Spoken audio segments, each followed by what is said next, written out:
How's it going, everybody? I'm Dr. John Clayton, your Layton chiropractor here in Utah at Supra Chiropractic. In today's video, we are going over the question of, if you had an injury to a muscle or a tendon, is that a pull, a strain, a tear? What is it? And so if you have experienced this for yourself or you're currently going through an injury that is similar to this, hopefully this video helps you, and stay tuned to the end for an explanation as we go in deeper. But hope you guys enjoy the video, and we'll catch you at the end. All right, so one of the things we got here with our patient, we're going to be analyzing a upper hamstring and then kind of lower glute pull slash tear. And one of the first things we notice when we look at this area is if we have a pull of the muscle or a tear, you will know right off the bat if there's a tear because there's going to be bruising in this area here, either where it attaches or in any of the muscle area. And so if you tear your hamstring and it tears from the top right here, you're going to have a lot of bruising or kind of dark blood area underneath the skin in here. If you tore your glute, it'd be up in here, and then it can work its way downstream as well. If you tear your hamstring where it hooks in down here at the bottom of the knee, so if we do the hamstring tear at the very bottom of the knee and it kind of comes up this way, you'll notice blood up in here, and it can kind of work its way here. But for this area up in here, we want to identify because the patient experienced a popping sensation right through this upper area here, and we want to rule in or rule out which of the hamstring muscles are involved. And so we've got a big hamstring muscle that kind of encompasses this outside area in here called the biceps femoris. And then if we have one here kind of in the middle, right in here, called the semitendinosus, then one in the kind of inside leg area here called the semimembranosus. So semimembranosus, semitendinosus, two smaller grouped muscles that hook in on the inside knee right in here. And then you've got the biceps femoris, which hooks in on this outside part of the knee and works its way up in here. And then both of them kind of come up in here and hook in on ischial tuberosity, which is kind of that tailbone, kind of butt bone area that you hit when you slip and fall. And so right where it hooks in here, we can kind of see if I push in more inside here versus more outside in here, where do I feel more strain or pull? It feels pretty equal, but as I work my way down, there is a lot of tension in the biceps femoris, as well as I feel a lot of tension in the semitendinosus. And so these are our two muscles we want to work in through and see which ones created the pull motion. And we're going to do that through an evaluation of the leg movement in this area. So one of the things we just evaluated as we felt up in through here where these hook in, I checked and saw that the semimembranosus and semitendinosus, both of them pulled very strong, and so we know that these ones are still in good shape. They're doing all right, but when you feel the biceps femoris right in here, it's very flaccid or very weak, it feels, especially up in this upper region here. And then as I push up into here, the patient said that it was very tender. And so we can tell that there was a pull or a strain of the biceps femoris where it hooks in on the origin at the ischial tuberosity.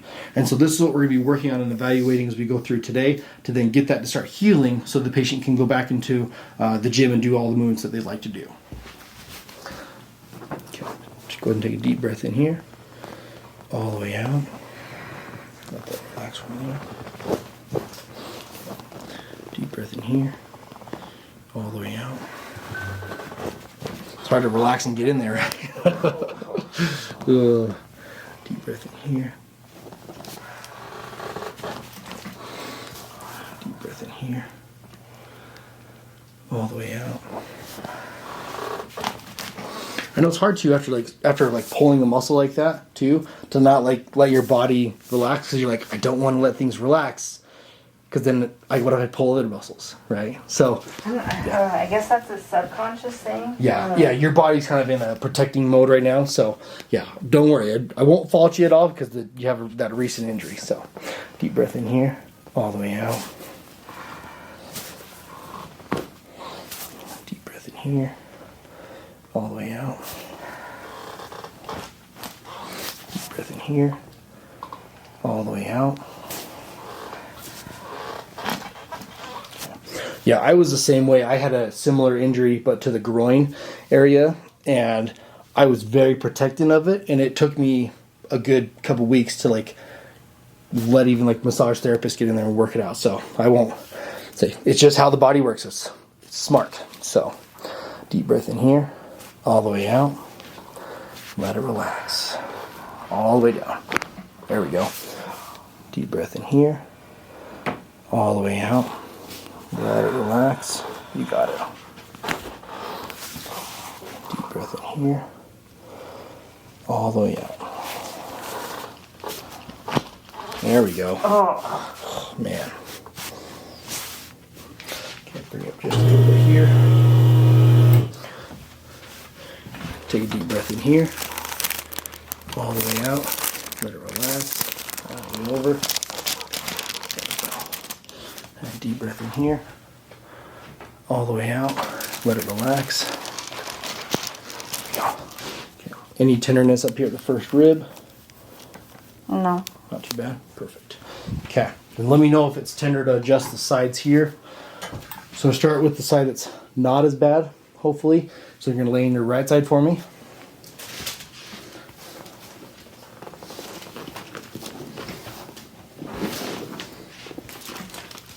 Okay, just remind me how I'm...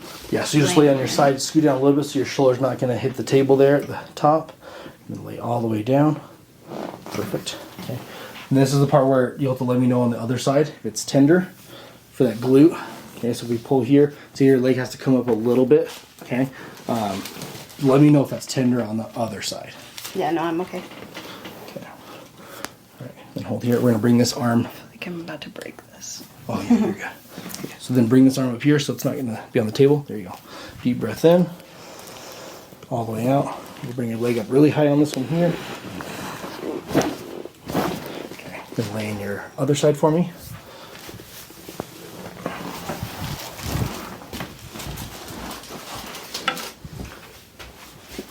I'm twisted. You're good. Okay. Bring this up here. Perfect. This in here. Scooch over just a bit there. Perfect. Okay. And then are you feeling any pull in there at all? A little. Okay. It's alright. Bring this arm down just a bit for me there. Here. Deep breath in. All the way out. Good. Felt the kind of moving as we were pulling it across there. So there's a little bit of movement. Does it feel still a little bit tight there for you? Are you okay? It's okay. Okay. So now lay on your back for me. So we're just going to do a little pull on the leg a little bit. Shouldn't bug the hamstring too much because it's good. We're going to keep it kind of in line. Okay. So we're going to do this one here first. Let it relax. Okay. Not too bad. Oh, yeah, no, that felt good. Good. Let it relax here. Okay. Perfect.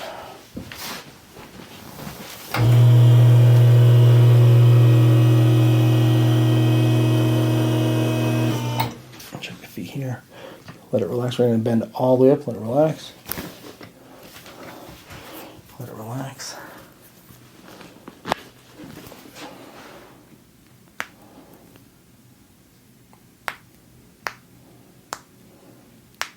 Okay. Let it relax here.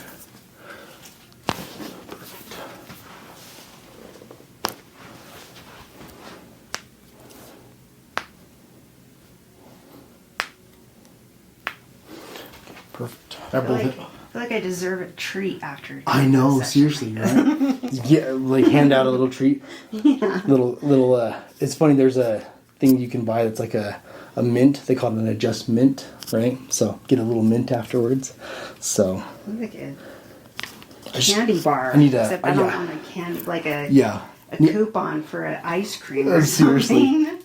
I need to start an ice cream shop then, huh? Supra Ice Cream Co. Yeah, have your wife start that. Oh, seriously. Just don't like say who she is or something. Exactly. Secret ice cream shop. Protect health and also hurt health. Okay, maybe make it frozen yogurt. Yeah, seriously. Although I don't like frozen yogurt. I mean, Yeah, honestly, it's gotta be. You might as well go for Yeah, ice you might as well cream. go big or go home, right? This is the tender elbow. Okay, let it relax for me It's there. alright. It's funny, some days it hurts so bad and other days it's fine. Nothing at all. Just freaking elbows, man. Honestly, it's just, it's just the life of a weightlifter. Mm-hmm. What hurts today? Mm-hmm. Take your pick, right? Got 1,000 bones and joints to pick from. Especially the life of a weightlifter who's like been active their whole life after 40. Mm-hmm. Yeah. You're not even over 40. Yeah. Oh, yeah. Say, I got a ways to go, but A ways to go, vomit. Yeah. Okay. I look old though, so most people think I am 40 or older. No, So, you don't. oh yeah, I do. Oh yeah, I do. Whatever. Let's see how this neck does here. Relax here for me.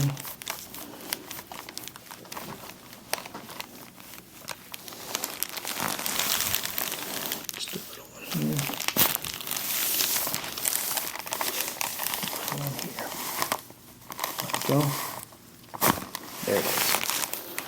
Deep that in. All the way out. Not too bad. Okay, perfect. All right, so we're gonna go through here.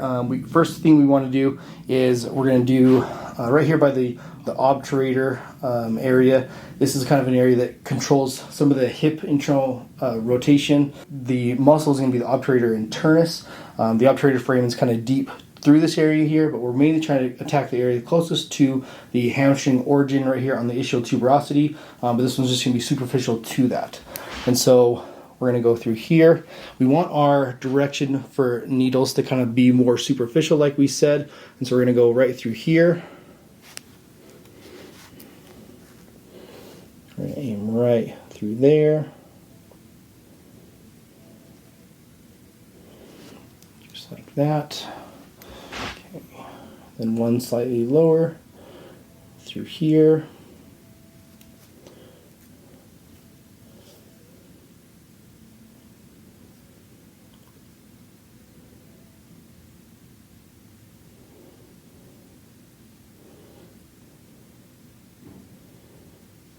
Just like that. And then we're going to go through the actual origin. And so we want to find where the biceps femoris comes up. It's going to hook in right on the outside of ischial tuberosity. Okay, so right there.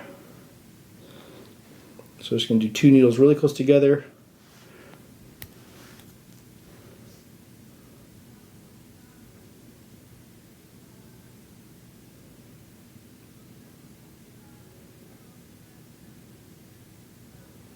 Okay, just like that.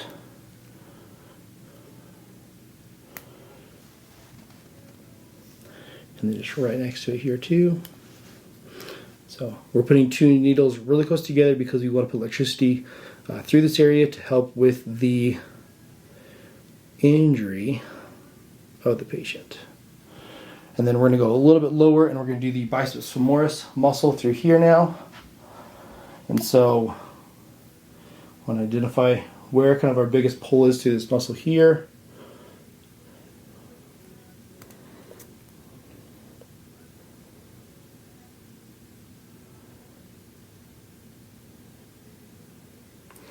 Just like that.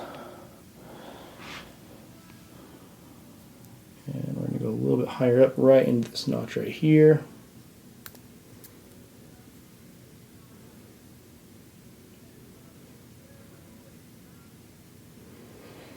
And there's our biceps femoris. There is our origin point for the hamstrings, mainly the biceps femoris. Semimembranosus and semitendinosus also hooking just slightly more inside of this on the same ischial tuberosity bone. And then you have the obturator needling, which is just outside of where the gluteus maximus and the piriformis is that you've seen in other videos. The first one I'm going to turn on is going to be this one on the outside here, so the obturator one.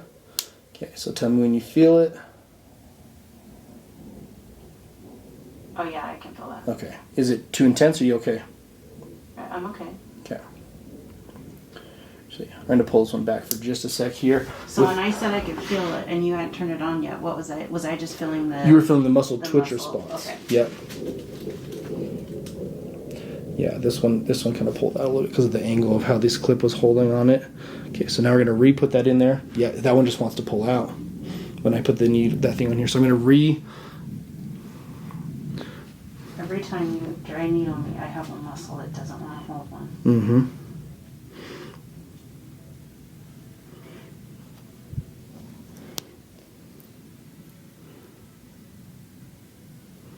Okay. That should hold better now. Okay. So we're going to try and turn that one back on now. Okay. Okay, so tell me when you feel it. I can feel it. Okay, tell me when to stop.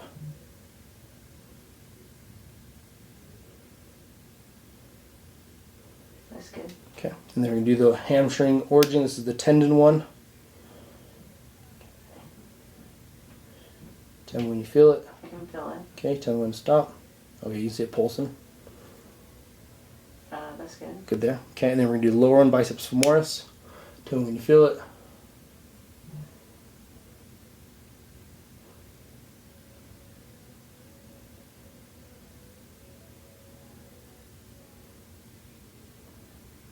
Okay, there we go. Now it's pulling good. I was like, I feel stuff, I'm just not sure what's where. Okay. Now you feel it better there. Yeah. Is that good enough there? Yeah. Okay, perfect. So you can see all these muscles twitching through here. So you've got the obturator internus area, the lower part of the glute. Then you've got, you can see those twitching there. That's going to be the origin of the hamstrings, mainly the biceps femoris muscle. And there's the biceps femoris through there. All right, so I hope you guys enjoyed the video. When it comes to really assessing these kind of injuries, and like you're able to see from this video, the patient here experienced a hamstring origin pull. And so when they strained and pulled that area, basically the same kind of thing. They pulled the muscle, or the fancy or medical term for it is going to be strain. And so we know that this happened. They did experience a popping feeling, but in the end, we did not see any bruising in the area, which typically you will see from such a big muscle group. And if you want to see for yourself, you can always search on Google, what does it look like when you tear a muscle? And you're going to see a huge, nasty, dark bruise, typically in a area where the muscle is very big. And so a very common one would be like the chest area, where you'll see a lot of bruising that goes even down the arm, or you'll see someone tear like their bicep. You're gonna see a lot of bruising typically in that area where the tear occurred. And so because that we did not see this in this patient, we can assume that it was just a very strong strain of the muscle.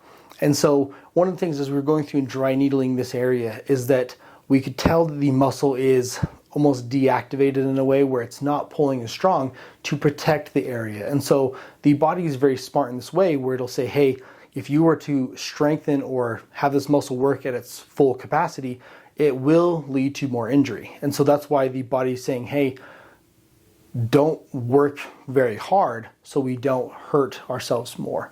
And so when we went in and dry needle this, we don't want to dry needle it to turn it back on and say, hey, work at full capacity. No, we don't want to re-injure the area by having it pull full force again. We want to rehabilitate and tell this muscle, hey, because you've experienced this injury, we want you to know there's special attention to this area. And so just know that we want you to begin the healing process properly, to know that you need blood to go to the area to heal this. We know that in the end, we don't want to hurt this area more, whether it's through stretching, whether it's through going to the gym, whether it's through any kind of motion or movement that you're doing. And so that's really why we went into the areas that we did for this patient, is that so they can better know for themselves what it is when they're doing any kind of movement whatsoever, how it's going to interact with the injury that they have. And so over the next week or two, they'll be able to assess that and really see, and then most likely they'll have to do a follow-up visit if their symptoms are not improving. And so in the end, hopefully that they do feel better. But when it comes to these injuries and these issues, it's one of those things where you don't want to take it lightly. You want to assess and know what's going on. And so that's why we went through that analysis of which muscle was which. Was it semimembranosus? Was it semitendinosus? Was it biceps femoris? And really hone in to know what it is that's causing this issue in the first place, and really what happened by asking the right questions and doing a proper history of the injury as well. And so again, when it comes to these kind of situations, it's not your common typical chiropractic adjustment or therapy that you're seeing, which is this dry needling. It's one of those things that we bring in there to help with these soft tissue injuries that in the end can come from structural injuries, such as from the spine, the bones, the pelvis, whatever it is, right? But really what it comes down to is knowing the whole entire body as a unit and how everything works together. And in the end, I think if you have that understanding, you're better able to help patients as well. So, and that's why I have that assessment of why we go through these things as well. So in the end, I hope you guys enjoy these videos. Hope you like the detail that we have for you to really understand and know, basically on a case by case, as to what we're doing and what we're fixing. And hopefully this applies to you or to anyone else. And that's why you're still here in this video. So in the end, if you are still here in this video, be sure to like and subscribe to this channel. If you have any questions, leave them in the comments below. And again, I love seeing the comments where people are saying, hey, I need this stuff, I need this. And those are probably my favorite ones, honestly. So thank you for all your comments. Thank you for all of the interaction that we're having with this channel. And hope we can continue to grow this channel and get it to really showcase what it is that we can do here at Supra Chiropractic. So I'm going to leave you like I leave you in every other video. We're at Supra Chiropractic. We've got your back and everything else, and we'll see you in the next video.